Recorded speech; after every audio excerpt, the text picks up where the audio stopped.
मसीह के नाम से आप सब शुभ संदेश के दर्शकों को फिर से मैं स्वागत करती हूँ। धन्यवाद करती हूँ परमेश्वर ने एक और मौका हम सबको दिया कि यीशु मसीह के चरणों में बैठ के कुछ समय पवित्र शास्त्र बाइबल से कुछ बातें हम देख सके, सीख सके, समझ सके, अमल करके उनकी आशीषों का हम वारिस बन सके। छोटी सी प्रार्थना के साथ इस कार्यक्रम को हम शुरुआत करेंगे। धन्यवाद महान सामर्थ्य पिता, राजाओं का राजा, प्रभुओं का प्रभु, ईश्वरों का ईश्वर, पूरा ब्रह्मांड को रचने वाला, नियंत्रण रखने वाला परमेश्वर, हम यीशु के लहू के द्वारा आपके अनुग्रह से हासिल पर आते हैं पिता।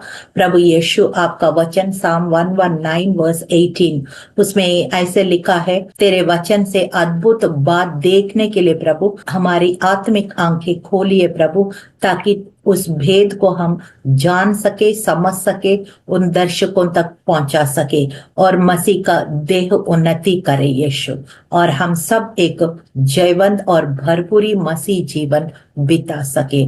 तेरा राज्य आए, तेरी इच्छा पूरा हो यीशु। हम घटे आप बढ़े, यीशु मसीह के जीवित और सामर्थ्य नाम में इस प्रार्थना को हम मांगते हैं। सुनिए, ग्रहण कीजिए परम पिता। आमीन आमीन आमीन। आज क्रिसमस का दिन है, बड़ा दिन है। तो जो नेटिविटी सीन होता है, क्रिसमस का स्टोरी है, बहुत बार आप हर साल सुनते आ रहे होंगे। मैं कुछ अलग तरीके से आपको इस क्रिसमस संदेश सुनाना चाहती हूँ कि ये विषय ये है, how did God use dreams and visions in the Bible. परमेश्वर स्वप्नों को, दर्शनों को बाइबल में कैसे इस्तेमाल किया, इस बात को हम देखते हैं। सबसे पहले स्वप्न क्या होता है?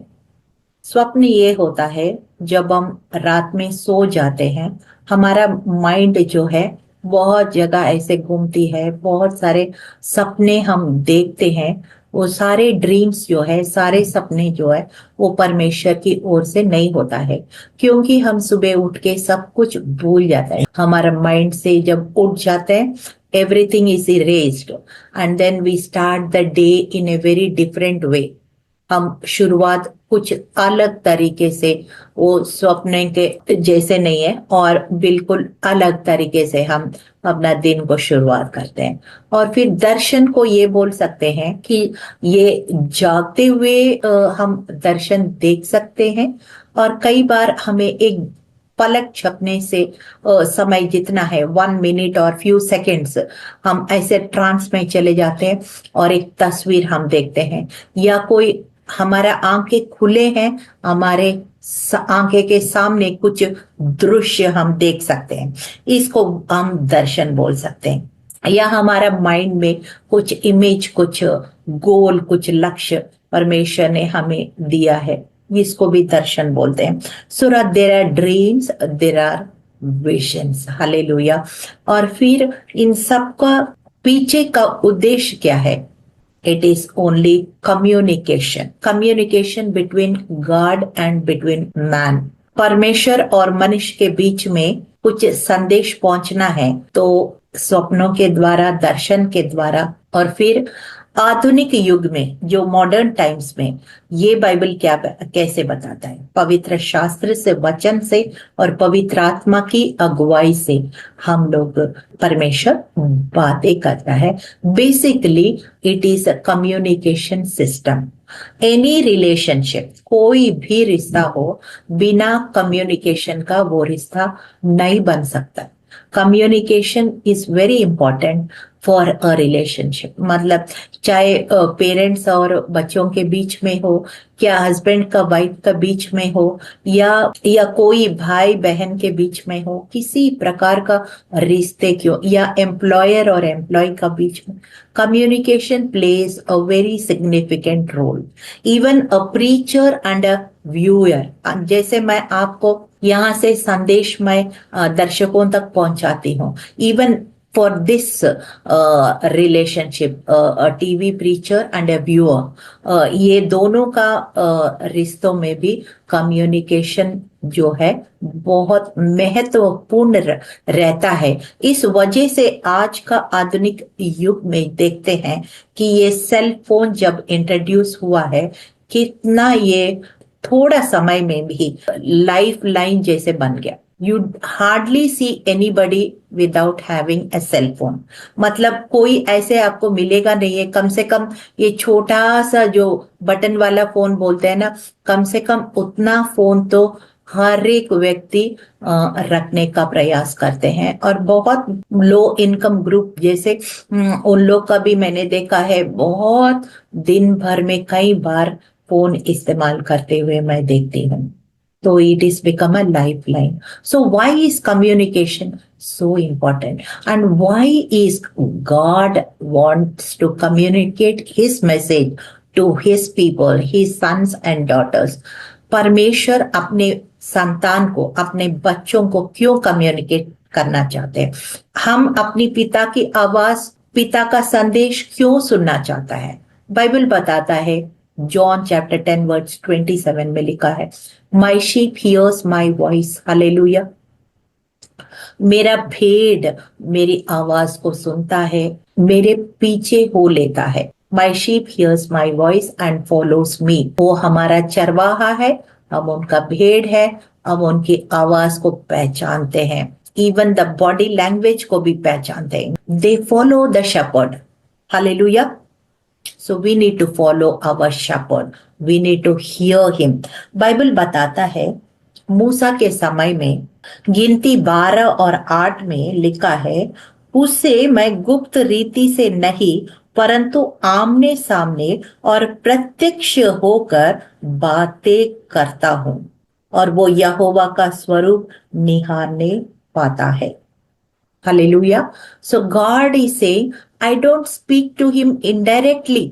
मैं डायरेक्ट फेस टू फेस बात करता हूं।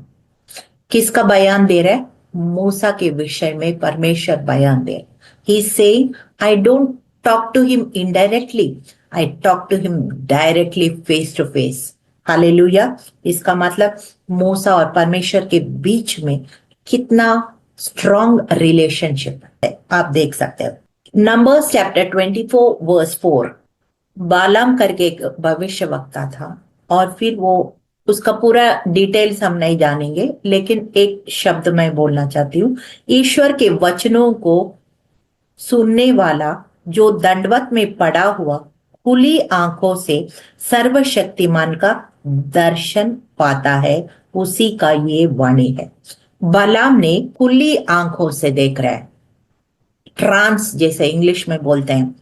प्रभु को जब दंडवत करते समय खुली आंखों से, ऐसे ट्रांस जैसे अवस्था में, मतलब एक कुछ फ्यू सेकंड्स के लिए आंखें बंद हो जाते हैं और फिर वो दर्शन देखने लग जाता है और परमेश्वर का वाणी सुनने लग जाता है।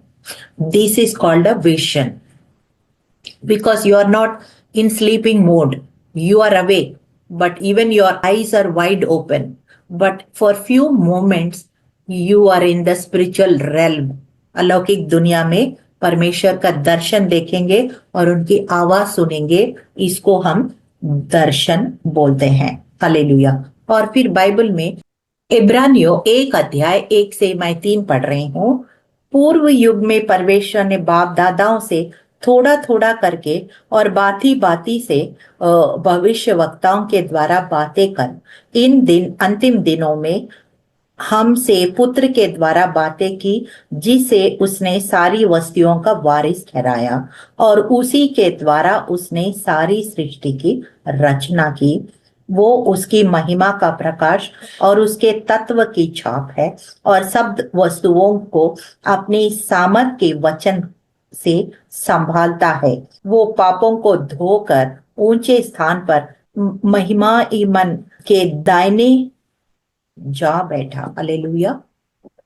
So in the olden days, God used to speak through prophets, through the elders।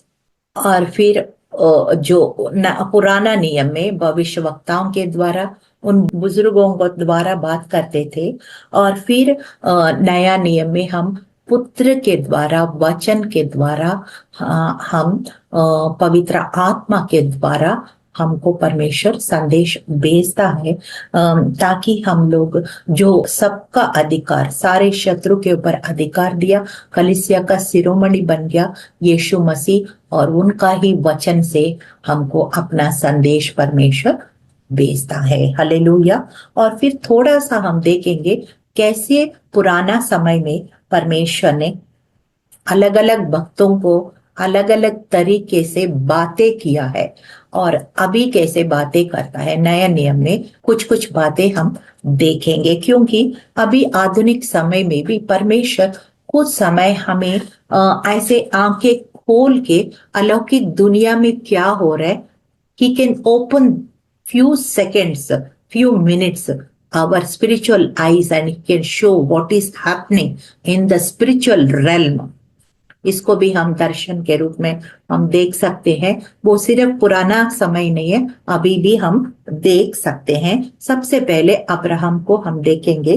Abraham को जेनेसिस चैप्टर 15 वर्स 1, 15 अध्याय में ऐसे हम देखते हैं, इन बातों के पश्चात यहोवा का ये वचन दर्शन में अब्राम, अभी अब्राहम नहीं बना, अब्राम के पास पहुंचा कि अब्राम मत डर, तेरी ढाल और तेरा अत्यंत बड़ा प्रतिफल मैं हूं। So God showed up in a vision to Abraham, and then he was speaking to him. आगे जाके बहुत कुछ बातें हम देखते हैं, अब्राम कैसे उनका जीवन बदल गया, कैसे अन्य जाति में परमेश्वर ने उनको चुन के बाहर लेकर आया, और कैसे उनका मंजिल बदल गया, दिशा निर्देश बदल गया, मार्ग बदल गया, सब कुछ बदल गया। और फिर कैसे वो जाति का पिता, और सैराई जो है सैरा, और जाति का माता बन गई। ये सब कुछ हम देखते हैं अब्राहम जो हमारा मूल पुरुष है, उनके द्वारा हम देखते हैं he saw a vision and God talked to him. Hallelujah.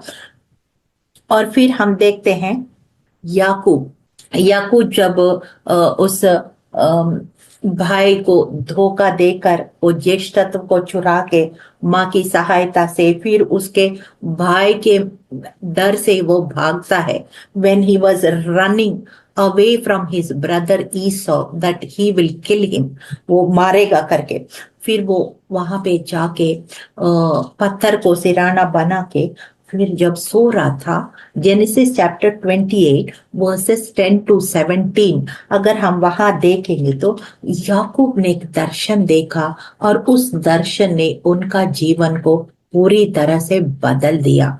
वो दर्शन क्या था?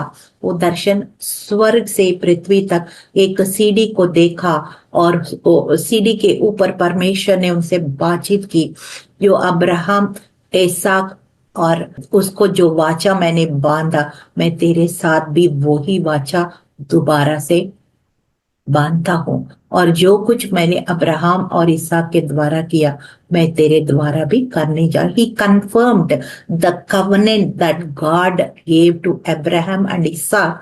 He confirmed to Jacob. Hallelujah. और फिर उसके बाद हमने देखा है स्वर्गदूत आसमान से उतरते हुए चढ़ते हुए, उसने आसमान, खुला आसमान का दर्शन देखा। तब उसका जो देखने का, परमेश्वर का देखने का नजरिया ही बदल गया। So no God change the paradigm shift, पूरा परसेप्शन, हमारा देखने का नजरिया कई बार एक विजन के द्वारा, एक ड्रीम के द्वारा बदल सकता है। हालेलुया। फिर हमने देखा है यूसुफ का जिंदगी, जेनेसिस चैप्टर 37। यूसुफ का जिंदगी में he was called a dreamer, वो सपने देखने वाला। वो 17 इयर्स का था, 17 साल का था, और फिर उसको कुछ पता नहीं चला कि कहाँ बोलना है कहाँ नहीं बोलना है। वो सारा ड्रीम्स जितना उनको मिला, सपने मिला, वो सारा कुछ आके अपना सारे भाइयों को बता दिया, पिताजी को बता दिया। और फिर ऐसे ड्रीम है जो उनका ईगो को, वो मतलब उनको चुभेगा, ऐसे ड्रीम्स था। क्योंकि वो बोल रहे सारे 11 भाई मेरे सामने झुक रहे हैं, पिताजी भी झुक रहे हैं, और फिर ऐसे ड्रीम बोलने से पहले से ही वो लोग इनसे जलन रखते थे, क्योंकि वो रेचल का दो बेटे से याकूब बहुत ज्यादा प्यार करते थे, क्योंकि बुढ़ापा का बच्चे थे और रेचल का बच्चे थे, और रेचल का दूसरा बच्चा को जन्म देते ही वो चली जाती है, she died when she gave birth to the second child. फिर इसलिए उनको स्पेशल अटेंशन देते थे, वो लोग वैसे ही जलन रखते थे। और जब ऐसे ऐसे ड्रीम्स उसने बताया, फिर उसको वो लोग उसको गड्ढे में डाल दिया, फिर गड्ढे में से निकाल के फिर मिस्रियों को बेच डाला 30 सिक्कों के, चांदी सिक्कों के लिए। और फिर इस तरह से हुआ है। और फिर एंड ऑफ द डे कुछ भी हुआ हो, लेकिन ये देखते हैं बाइबल में, if you read in 37 to all 3-4 chapters, वहां पे हम देखते हैं कि यूसुफ का जो मंजिल कोई नहीं बदल सका। The destiny that Yusuf had, the dreams that Yusuf had, nobody could change. क्योंकि वहां पे हम देखते हैं कि चाहे प्रिजन में डाला है, तब भी यूसुफ वहां सपनों का अर्थ बताता, ही वॉज इंटरप्रेटिंग ड्रीम्स। और फिर दो व्यक्ति वहां पे जो बंदी गृह में थे, उनका स्वप्न बताया, और फिर वो मजे से भूल गया 2 साल तक। और फिर वो स्वप्न पूरा होने के बाद भी भूल गया, लेकिन परमेश्वर ऐसे सिचुएशन क्रिएट किया कि वो किंग, राजा जो फैरो है, उसी को ड्रीम आया और कोई भी इंटरप्रेट करने नहीं पाया, उसको मीनिंग अर्थ नहीं बताने पाया। और फिर यूसुफ को बुलाया गया 2 साल के बाद, उनको याद आया किसने उनका स्वप्न का अर्थ बताया। फिर यूसुफ लाया गया, जब उसने स्वप्न बताया ऐसे 7 साल का समृद्धि होगा, 7 साल का अकाल होगा, फिर राजा ने बोला फिर तुम ही इस सिचुएशन को सबसे अच्छा हैंडल कर पाओगे। तो he became second in command in Egypt in Pharaoh's palace. Hallelujah. तो इसीलिए ड्रीम्स, जो सारे ड्रीम्स परमेश्वर की ओर से नहीं होता है, जो ड्रीम स्पेशल ड्रीम है, गॉडली ड्रीम है, आपको खुद अनुभव होता है, ये परमेश्वर की ओर से है और वो वचन के अनुसार होता है। और फिर आप खुद पवित्र आत्मा की सहायता से उस ड्रीम का मीनिंग आपको, प्रभु का आत्मा आपको समझाएगा। हालेलुया। और इसी तरह से हम सैमुअल का जिंदगी में देखते हैं, जब वो छोटा सा बच्चा ही था, बड़ा महायाजक येली का जिंदगी में उनको पता नहीं चला, लेकिन छोटा सा सैमुअल को परमेश्वर ने बातचीत किया।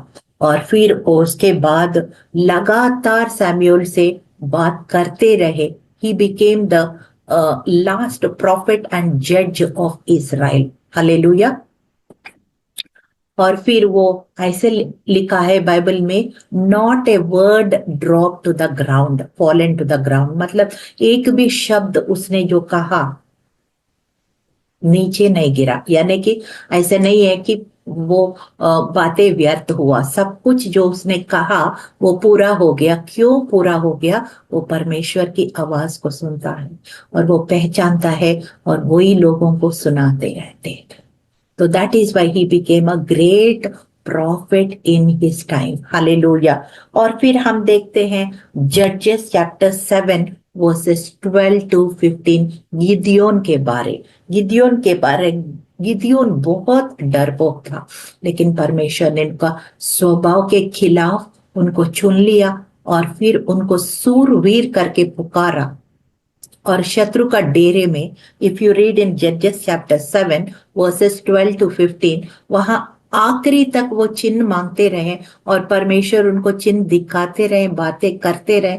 आखिरी मिनट में भी जब युद्ध को जाने वाले ही थे, तब भी एक शत्रु के डेरा में जब पास में गया तो वहां पे एक व्यक्ति बोल रहा है, गिदियोन का तलवार ने इजराइल की शत्रु है, यानी कि उस समय का जो शत्रु है मिडियनाइट्स एंड अमलकाइट्स, ये शत्रु जो है वो गिर जाएंगे, हार जाएंगे, गिदियोन के तलवार उनको हरा देंगे। ऐसे करके जब उसने अपने स्वप्न के बारे बता रहे अनजान व्यक्ति के द्वारा जब उसने सुना, तब गिदियोन का जो हौसला है पूरी तरह से मजबूत हो गया. He became very confident and he said, yes, truly, a stranger, totally stranger is talking about me and my sword.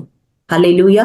फिर उसने अच्छी तरह जाके परमेश्वर की आवाज की पहचान के फिर उसको वैसे ही करता है और फिर पूरी तरह से शत्रु को हरा देता है.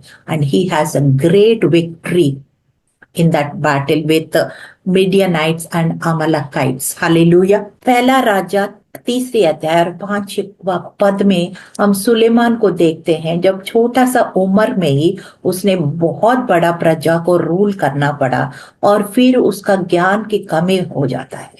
And then when God showed up in the dream, सपने में दिखाई दिया, तब परमेश्वर पूछता है तू क्या चाहता है. तो he wanted to know what is in his heart and what in his mind. ये नहीं कि उसको क्या जरूरत है, परमेश्वर को पता है, मगर वो उनका मुंह से सुनना चाहते हैं.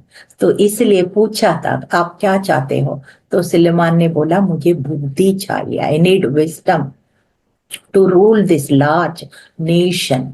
फिर परमेश्वर को बहुत ही पसंद आया और फिर उसने कहा जो चीज तुमने नहीं मांगा वो भी मैं तुम्हें दूंगा. Hallelujah. So he was the greatest king in those days. Solomon, king sol, king David, king Solomon were the greatest kings in those days. Hallelujah. फिर हम डैनियल को देखते हैं. डैनियल भी ऐसा व्यक्ति था, उस 4 राजाओं के साथ काम किया और चारों राजाओं पैलेस में he was like second in command. You know, he used to also interpret dreams. वो इसलिए वो इतना शाइन कर गया और फिर उसने राजाओं का कई ड्रीम्स उसने अर्थ बताता था. जैसे डैनियल चैप्टर 2 वर्स 4 में देखते हैं हम, वहां पे इतना बड़ा मूर्ति के बारे में, कौन सा राज्य आएगा, कौन सा राज्य चले जाएगा, आखिर में अन्य जाति कैसे रूल करेंगे, कैसे यहूदी एक होके क्राइस्ट यीशु मसीह आएगा और फिर वो सारे शत्रु को कैसे चकनाचूर करेंगे. ये सारे बातें उसने स्वप्न के द्वारा उसने सब कुछ बता दिया. आने वाला जो फ्यूचर का जो रेवलेशन है वो भी डैनियल को दर्शन के रूप में उसने बताया है. हालेलुया. और फिर हम उसके बाद नया नियम में आते हैं. नया नियम में भी बहुत सारे ड्रीम्स को हम देखते हैं कि जकरया और एलिजबेथ की बुढ़ापा में उसको परमेश्वर दर्शन देता है, परिस्तों के द्वारा बात करता है और फिर कहता है कि ये बुढ़ापा में भी उनको एक बेटा होगा. And who is that son? कौन है वो बेटा? वो है John the Baptist. And what did he do? क्या किया जॉन द बैप्टिस्ट, यूहन्ना बपतिस्मा देने वाला? क्या किया? लोगों को पाप से प्रायश्चित करवाया, उनका मनों को, हृदय को तैयार करवाया और उनको पानी का बपतिस्मा दिलाया और यीशु मसीह का आगमन के लिए रास्ता अच्छा सा स्मूथ बनाया. हालेलुया. तो but we also have to make the same way like John the Baptist for the second coming of Jesus Christ. यीशु मसीह का दोबारा आगमन के लिए हमको रास्ता तैयार करना है. जैसे बपतिस्मा देने वाला यूहन्ना ने पहला आगमन के लिए रास्ता तैयार किया है. फिर हम आते हैं जो Christmas message is centred around this vision.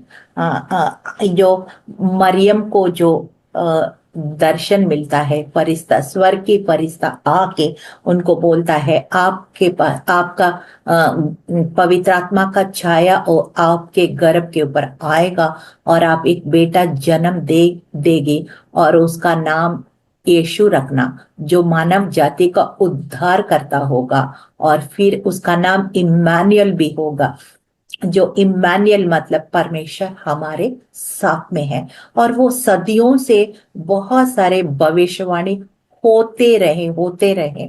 यशायाह ने, जकरया ने बहुत सारे मीका ने बहुत सारे भविष्यवाणियां हुए हैं, जेनेसिस से लेकर हुआ है। जेनेसिस 3:15 उत्पत्ति में भी बोलते हैं, जेनेसिस 3:15 स्त्री का संतान होगा और स्त्री का संतान सर्प का सर को कुचलेगा। ये सब भविष्यवाणी उत्पत्ति से लेकर हुआ है। और गलातियों 4:4 में हम देखते हैं, जब समय पूरा हुआ है, सही समय पे वो कन्या का गर्भ में उद्धारकर्ता जन्मा है और उसका यीशु नाम रखा है।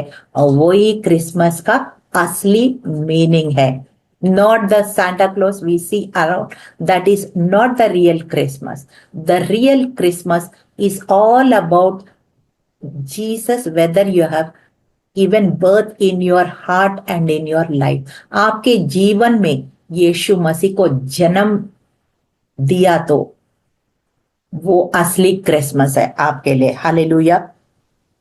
और फिर हम आगे देखते हैं, यूसुफ को भी परमेश्वर ने स्वप्न के द्वारा बताया कि ये जो मरियम जो है, जो गर्भवती हुई है, वो गलत स्त्री नहीं है, उसको त्यागने का कोशिश मत करो, ऐसे स्वप्न के द्वारा बताया। फिर उसके बाद फिर जब मजूसी लोग जो वाइस मैन आते हैं, गिफ्ट्स दे के चले जाते हैं, वो तारा के द्वारा वो रास्ता पता करके आते हैं। फिर वो लोग जब चले गए, तो जब हेरोद को पता चला ये वापस नहीं आ रहे, तो फिर यूसुफ को भी ड्रीम के द्वारा परमेश्वर ने विजन के द्वारा ये बताया कि तुम ये देश को छोड़ के मिस्र देश चला जाओ। और फिर 2 साल 3 साल जब बच्चा थोड़ा सा बड़ा होने तक, तब वहां राजा का डेथ हो जाता है। और फिर स्वप्न या दर्शन के द्वारा वहां पे फिर यूसुफ देखता है, फिर तुम वापस आ जाओ। He was always instructed by dreams and visions by heavenly angels. Hallelujah. इस तरह से परमेश्वर अपने लोगों को कम्युनिकेट करता है, आज भी करता है, और उस समय से लगातार करते आ रहा है और करते रहेंगे भी है। हालेलुया। और फिर कोर्नेलियस का घर में भी हम देखते हैं किस तरह से पहली बार अन्य जाति के ऊपर बपतिस्मा हुआ है। It's all started with that vision which was given to Cornelius and also to Peter. So इस प्रकार से परमेश्वर लगातार अपने लोगों को कम्युनिकेट करते रहे, ड्रीम्स के द्वारा, विजन्स के द्वारा। अभी इस समय वचन के द्वारा, पवित्र आत्मा के द्वारा आप अपने परमेश्वर का संदेश को सुनना, पहचानना सीखना है। We have to tune our spiritual ears and spiritual mind and spiritual heart, our spirits tune to him and listen to him, obey him, and we will have all success in our life, victories in our life. Hallelujah. छोटी सी प्रार्थना के साथ इस कार्यक्रम को हम समाप्त करेंगे।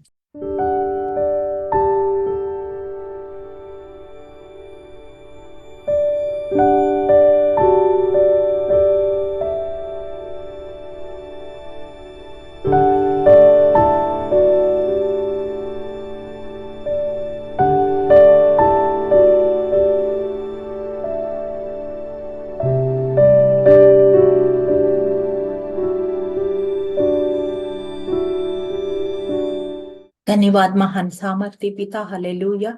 आपने पवित्र आत्मा के द्वारा कलीसिया को ये बोला, जिसका आंख है वो देख ले, जिसका कान है वो सुन ले, आत्मा कलीसिया से क्या कहता है। सचमुच में पवित्र आत्मा प्रभु यीशु, we be sensitive to the voice of the Holy Spirit, and we have seeing eyes and hearing ears, Lord, so that we follow you and we will be fishers of men. In Jesus' name, amen.